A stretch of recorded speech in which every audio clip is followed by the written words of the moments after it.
是他吗？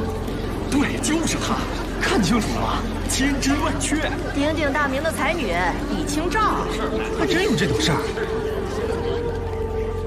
李清照坐过一次牢，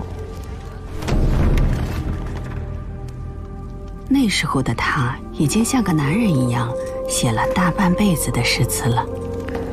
知否知否，应是绿肥红瘦。莫道不销魂，帘卷西风，人比黄花瘦。记得她10几岁时就名动汴京，连她丈夫赵明诚都自认诗才不敌自家娘，没想到她竟然闹出这种丑事。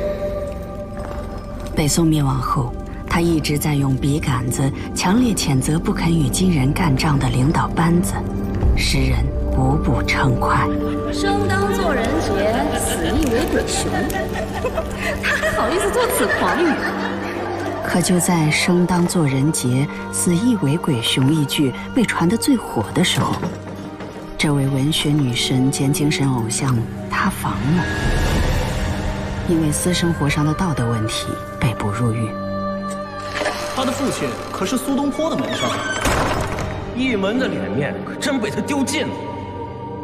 他的偶像滤镜碎了一地，人们之前把他捧得有多高，后来就把他骂得有多狠。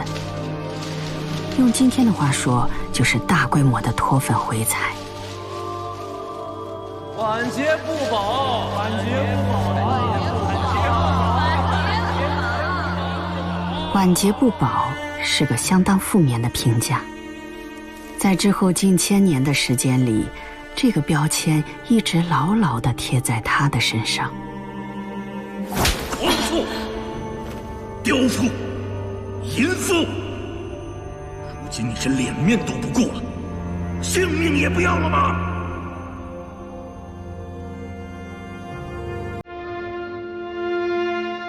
后世的人如果要粉他，就必须嘴硬，那都是假的，都是谣言。唉，很可惜，这些都是真的，对吧，李清照？你本来就不是个好女人。根据后世。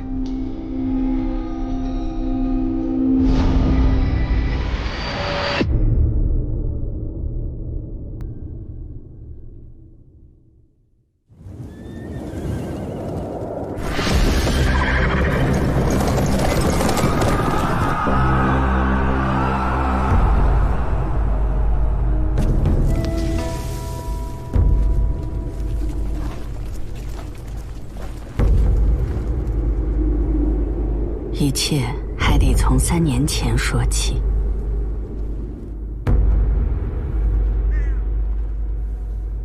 你的丈夫赵明诚死在了健康城，很快，金兵又要攻过来了。你随着逃亡的人群出了城，但显然跟不上大部队的脚步。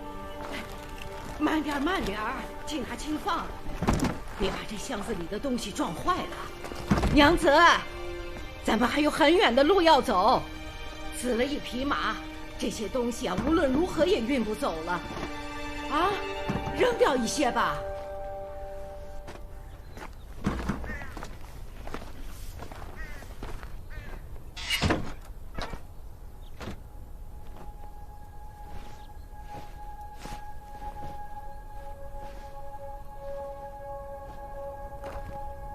这些都扔了吧，剩余的留下。这怎么行啊？不行，你如今傍身的东西就剩这么点儿了，若是扔了以后如何过活呀？不如把这些字画都扔了吧。妈妈莫再啰嗦，字画一个都不能扔，以后的事以后再说。抬走吧。赵明诚死得很匆忙，直到咽气的前一刻都没有想过要对你今后的生活做点安排。可你还记得几个月前他的一个嘱托？我问他，如果在城中遇到紧急状况怎么办？他说，随着众人逃吧。如果真的遇到紧急情况，迫不得已，那就扔掉包裹行李，再扔掉衣服被褥，再扔掉书籍卷轴，再扔掉古董器皿。只是那些宗庙祭器和礼乐之器，他要我必须牢牢抱在手里，与他们共存亡，千万不能忘记。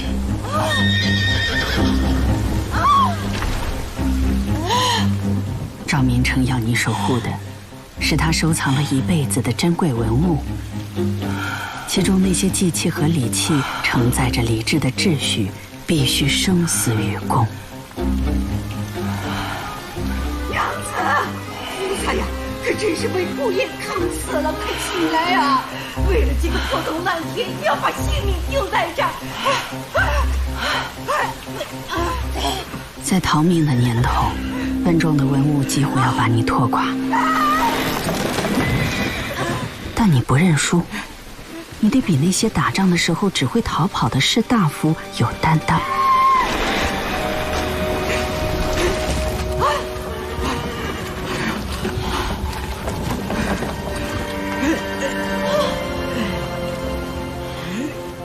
你独自流亡了3年，又是陆路，又是海路，足迹遍及现在的苏南以及浙江的大部分地区。一路上不仅有金兵的追逐、土匪的劫掠，你还要面对险要的地形和恶劣的天气。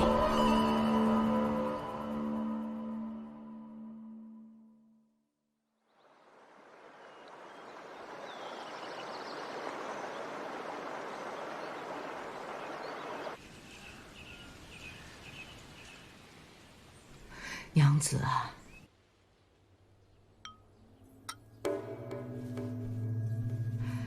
娘子啊，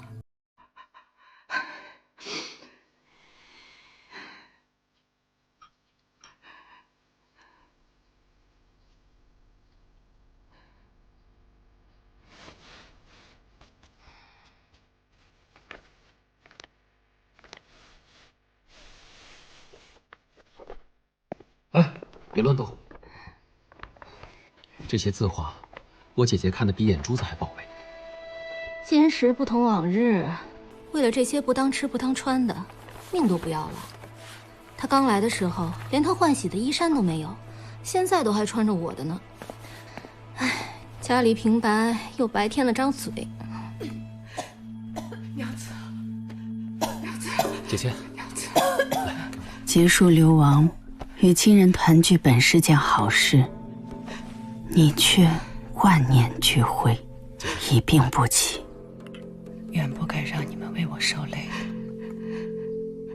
可如今外面大都不太平，赵家恐怕也是自顾不暇。姐姐，你就是福气差了一点儿，没生下个一儿半女，这个年纪自然就没有倚仗。要我说呀，这书写的再多，哪有生个孩子实在呀？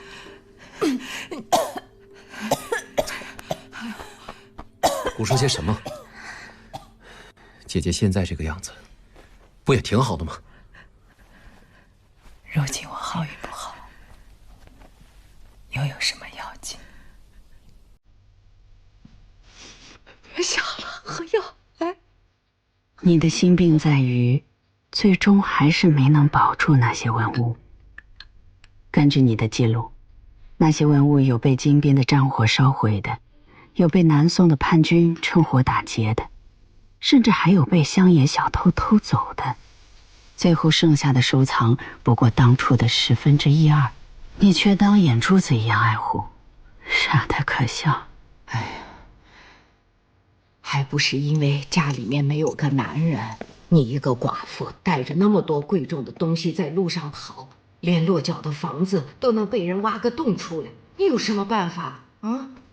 哎，要我说呀，姐姐这人就是书读的太多，沾染了一身呆气。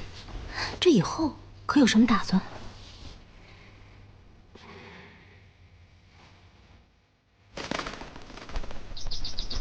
那是北宋灭亡后的第5年，让我大胆猜测一下你的处境。平时你和赵明诚的钱大把的花在了文物收藏上，和他们都毁于战乱。国破家亡，人财两空，你又病又穷，没孩子赡养，狗在弟弟家里。你病得严重，到了连牛和蚂蚁都分不清的地步了。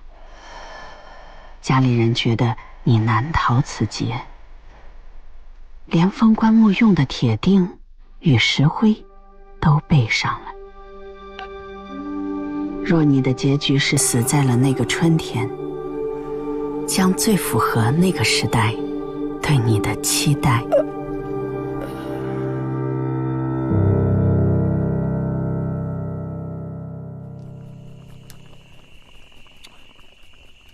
在你命悬一线的时候，他来了；在众人最绝望的时候，他来了。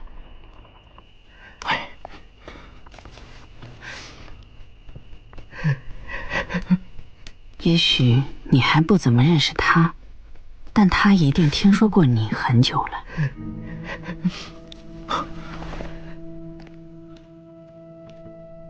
易安居士，他如何了？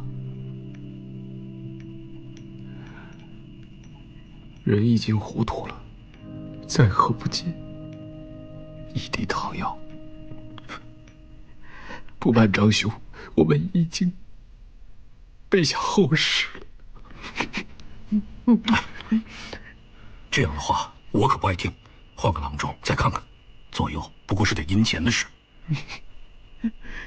张汝舟，你的倾慕者，负责审计军队粮草与俸禄的8品武官。听说军中便有一位神仙圣手，我若出面去请，不怕他不来。弟，且等我消息。官位虽不高，但因身处要害部门，他颇有些保护和帮助你的能力。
佳姐今日已能起身，多谢张兄慷慨相助。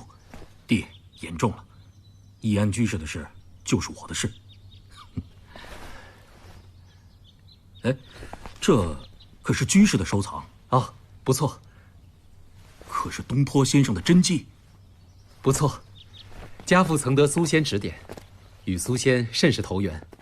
佳姐少时便得了些苏仙的字画。了不得，了不得呀！我听说，如今吏部那位也喜欢苏东坡，喜欢的不得了。弟还不赶紧？哎，张兄，喝茶，喝茶。哦，好好好。哎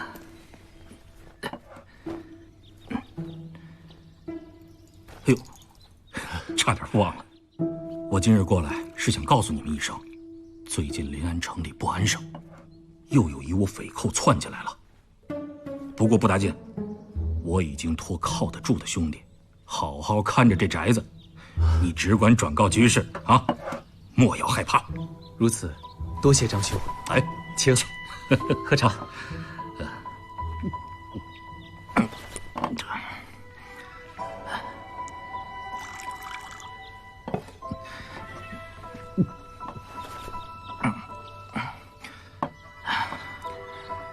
张兄，莫要再称佳姐居士了。虽然佳姐爱舞文弄墨，可终究也还是个弱女子罢了。是。这次多亏了张兄，张兄日后有空，当多来走动走动。好，姐姐。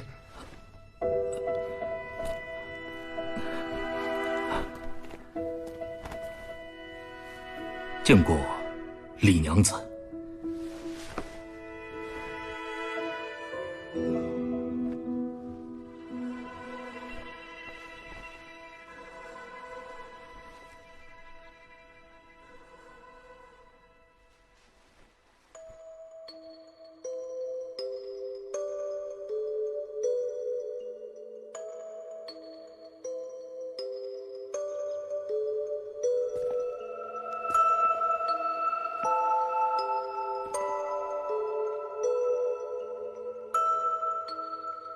李航问过你的意思吗？他希望你答应吗？我不想带我弟弟。你从未提过李航在张汝舟这件事上的态度，可明眼人都看得出来，你弟弟也只是个小官，财产也是一夜清零，还有家人要养活。你若再嫁，他会轻松很多。别再说。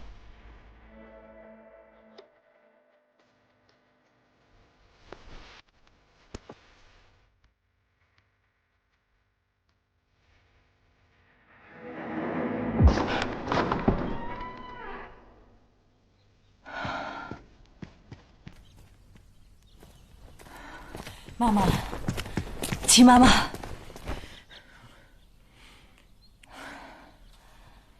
为何要走？如今，你为了图自己的安生，脸都不要了。奴虽贱，但要脸。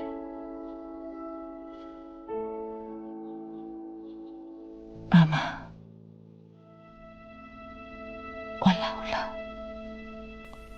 跑不动了，所以你就答应了那个人的提亲啊？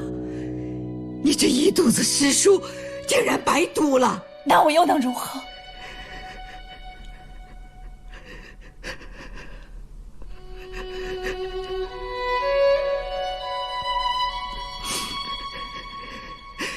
先前你若是病死了，倒干净了。齐妈妈，你陪了我一辈子，我们没有死在京口手里，没有死在叛军手里，刀山火海都过来了，凭什么现在不能活下去？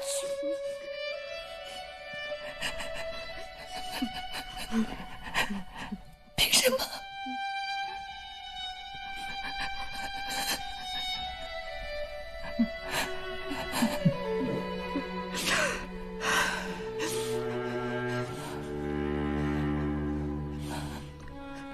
从今往后，我只当你死了。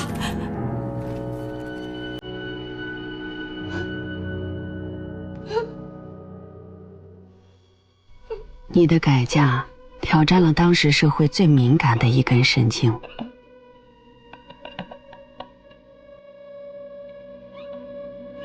其中缘由，我们这个时代的学者看得很透。靖康2年正月，宋朝答应向金国各地赔款，但朝廷凑不足这笔巨款，只好献上6000多个女人来抵扣。几乎所有的皇室女性都被掳入金营，还有很多高官的女眷也遭此命运。他们补偿了近1半的战争赔款，若有反抗，就会被当场虐杀。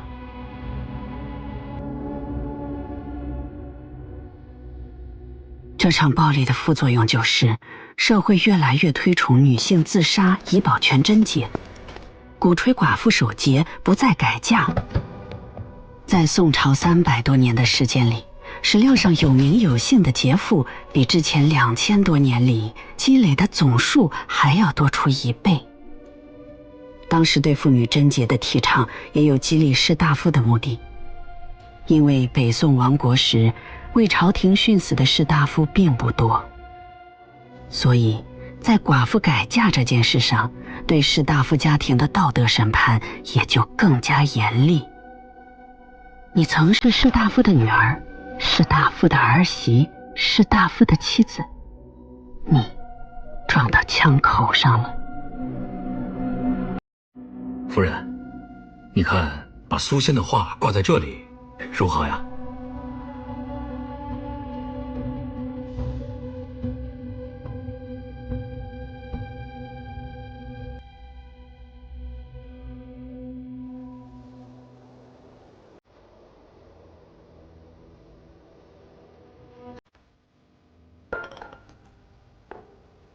仙倩，你若是病死了，倒干净了。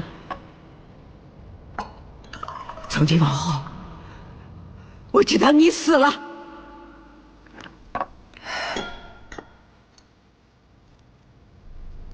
我想斗胆说几句心里话。你在文章里遮遮掩掩，说自己病得快死了，说事急从权又犹豫再三。说实话吧，改嫁不就是因为真的过不下去了吗？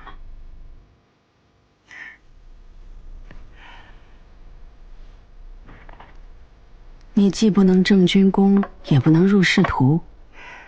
宋朝的国土没有1寸地方能让你的勇气和才学换为货真价实的银钱，婚姻变成了唯一的谋生方式。这种困境，你是怎么也改变不了的。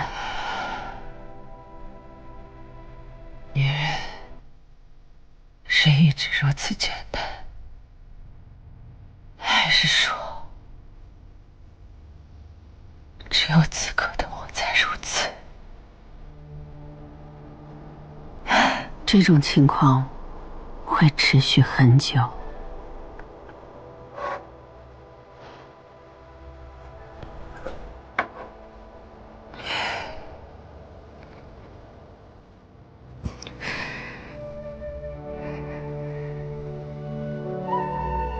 我不会去死的。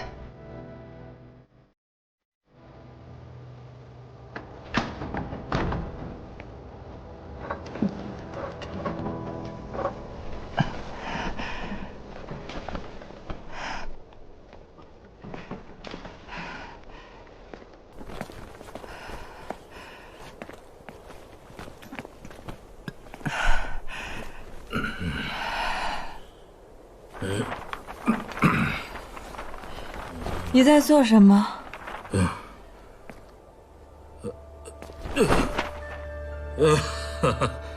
娘子啊，吏部那位啊，今日点名了，要一幅苏仙的画，我呀，要让他明日一早就在案头上看到你我夫妻2人的一份心意。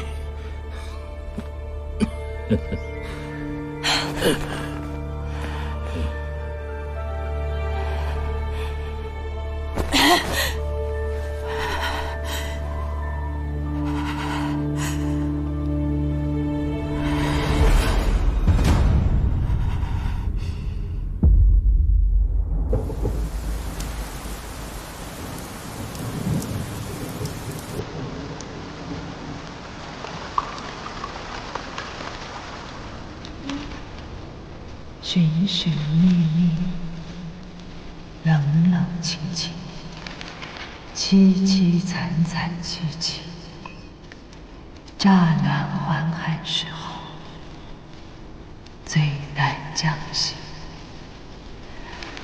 3杯2盏淡酒，怎抵达万载风景？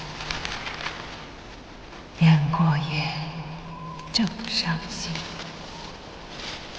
却是旧时相识。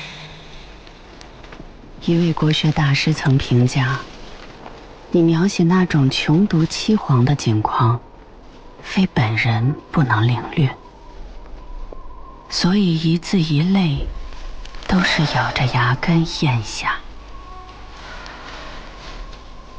你不仅痛呼这一日一日怎么熬得到天黑，还要哀叹此情此境怎一个愁字说得明白。你在愁什么？为什么又觉得说不明白？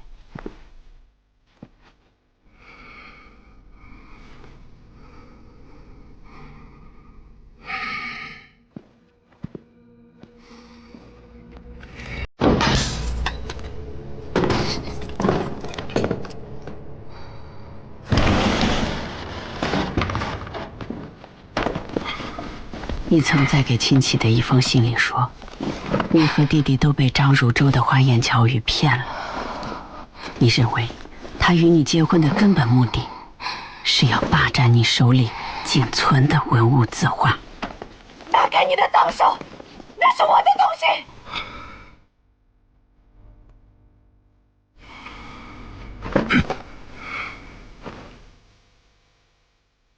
你竟然敢这么跟你的男人说话！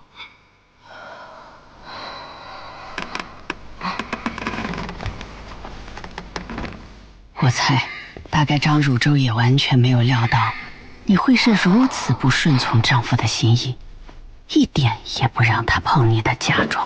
给我！给我！然而，这还不是最令人难以忍受的。疯妇，我为何碰不得你的东西？啊！你是真不懂，还是在这跟我装糊涂？你既然嫁入了我张家，你的一切都是渣！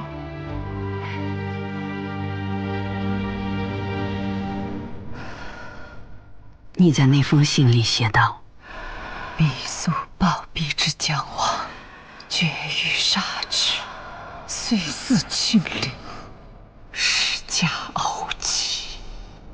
意思是我本无罪，怀璧其罪。张汝舟见我要带着宝物走，动了杀人夺宝的念头，于是肆意凌辱我，每天殴打我。可念刘伶之泪，难胜石勒之拳。刘伶是一个酒鬼，石勒是一员猛将。这句话的字面意思是，醉醺醺的刘伶怎么遭得住猛将石勒的拳脚？你是用刘伶来指代自己。这也是我第一次读到古代女性作者遭遇家庭暴力的自述。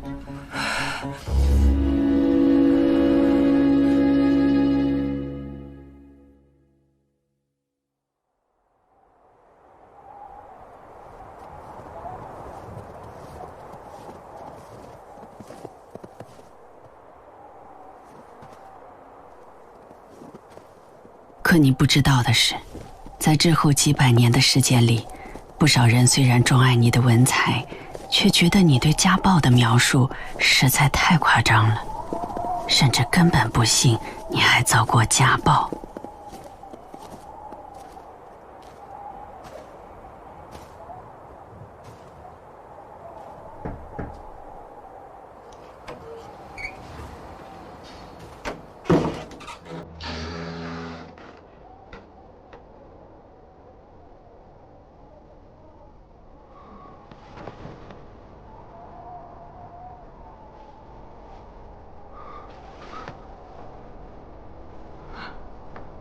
姐姐，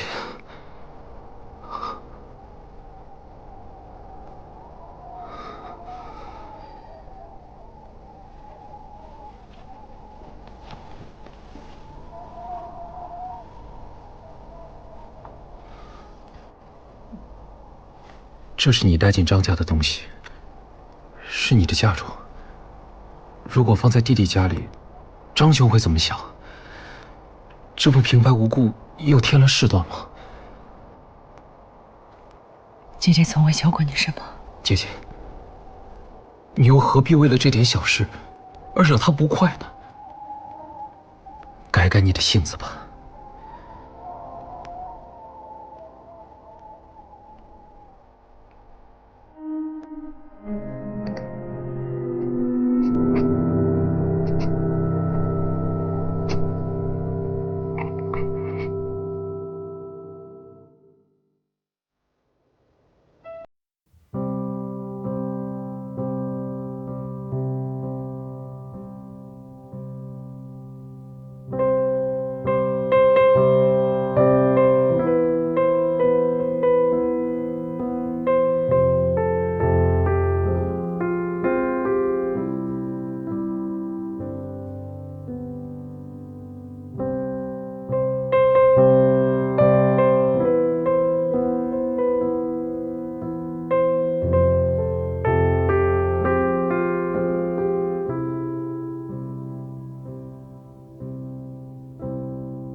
离婚吗？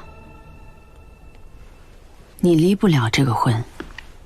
我读过宋朝法律的资料，宋朝律令不允许妻子主动向官府提出离婚，即便是夫妻协议离婚，也必须得到男性的同意，由男性来执行。为了你的收藏，张汝舟绝不会放你走，这些情况你心知肚明。况且什么？况且你再婚这事已经被人骂死了，才3个月又要闹离婚。就算张汝舟打你不对，但舆论只会指责你不守妇道，说你真被他打死，那是活该。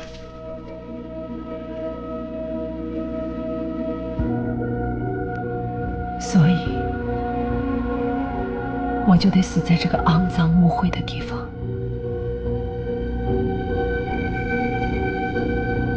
你们的法律没有给你机会，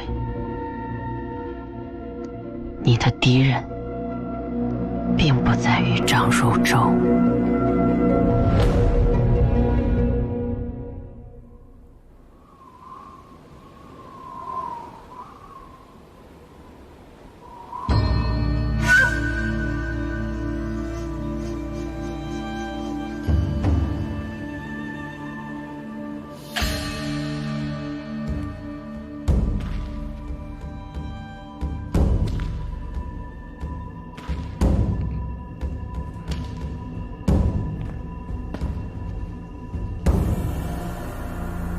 李清照，我看过你的诉状，你真是好大的胆子！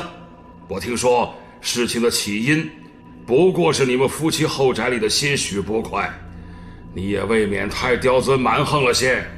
些许不快，若为些许不快就殴打妻子，是否也算刁钻蛮横？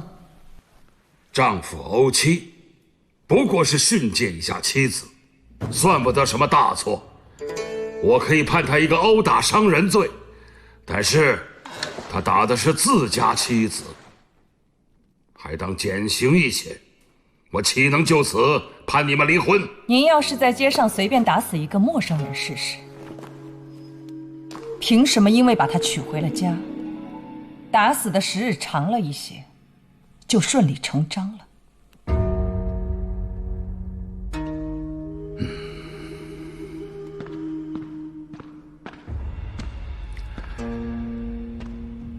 我听说这门亲事是你自己点了头的，若稍有不顺意，便将内宅之事闹得人尽皆知，这恐怕不符合你的身份。大人何必顾左右而言他？您明知今日妾身不是来断家务事的。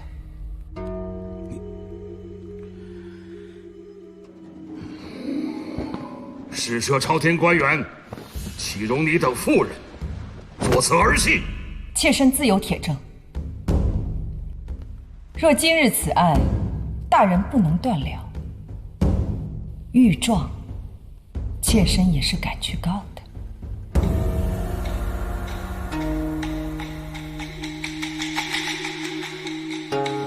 传张汝州。你也知道，想通过正常途径离婚是不可能的了，只能用一个曲线救国之法。你是告了张汝州，却不是求离婚。这是做什么？还没闹够吗？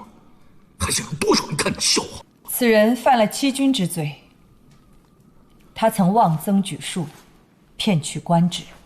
疯妇，敢来诳语！大人，此女一封是个疯妇，可是他的手里确实有证据。大宋科考有一项律例，屡考不中的举子，若应考累积达到一定次数，朝廷便可赐予进士出身。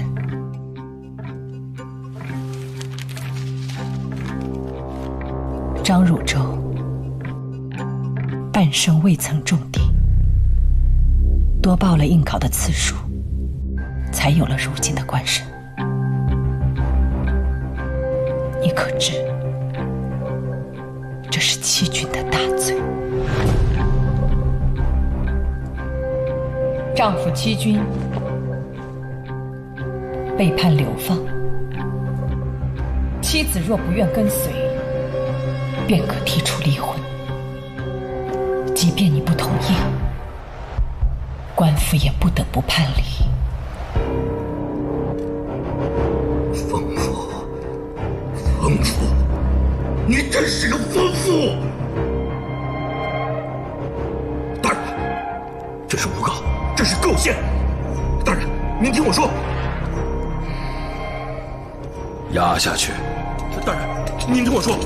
大人，我愿休妻，我愿休妻呀！大人，大人，我愿休妻，我愿休妻啊！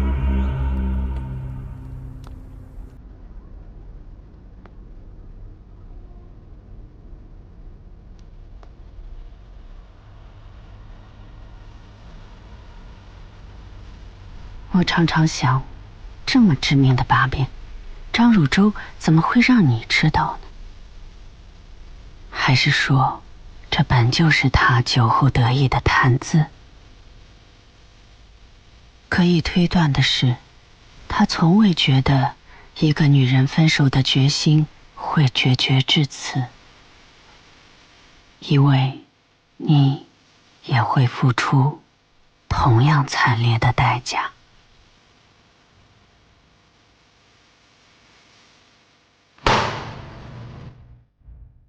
罪妇李清照，一可知罪。在宋代，妻子告发丈夫违反了为妻隐、为尊者讳的原则，这么做本身就是犯罪。即便告发之事成立，妻子也要坐牢2年。妾身服罪。李清照，你也曾写过“正当作人杰，私亦为鬼雄”，此等才能、气度，只欲压倒须眉。谁不当你是将气节德操看得比性命重？谁不曾对你这样的一个妇人暗暗叹服？没成想，你竟然做出此等背德毁节之事！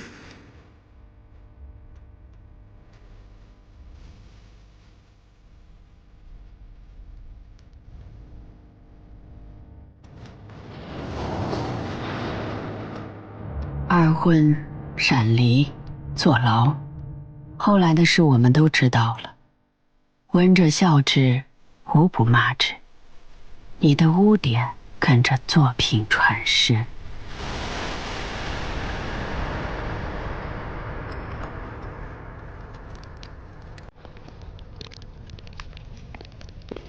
在这件事上，我李清照怎敢不反省自己？摸着良心说，我很羞愧。我凡事力求完美与明智，却最终难逃万事讥笑的结局。身败名裂，哪里还有脸去见人？你不是不在意，你明明难过的要死，害怕的要死。是啊，我也怕闲言碎语没完没了，积毁孝经。我还希望有真正的智者来替我分辨。而我好奇的也正是这一点。你骄傲了半生，这么活着比死可怕，所以你何来的勇气会选择背负骂名的活下去？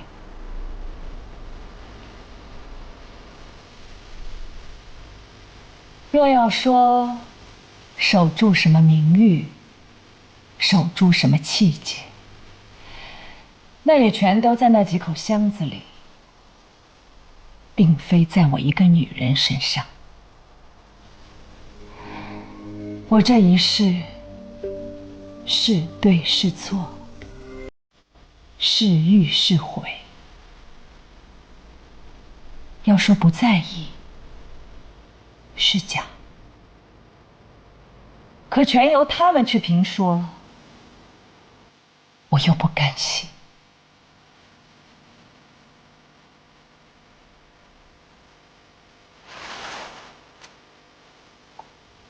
思来想去，只好留得区区一条性命。从此布衣书食，我自有事要做，自有日子要过。他们不会明白，我所图的不是一世之名，我心中所图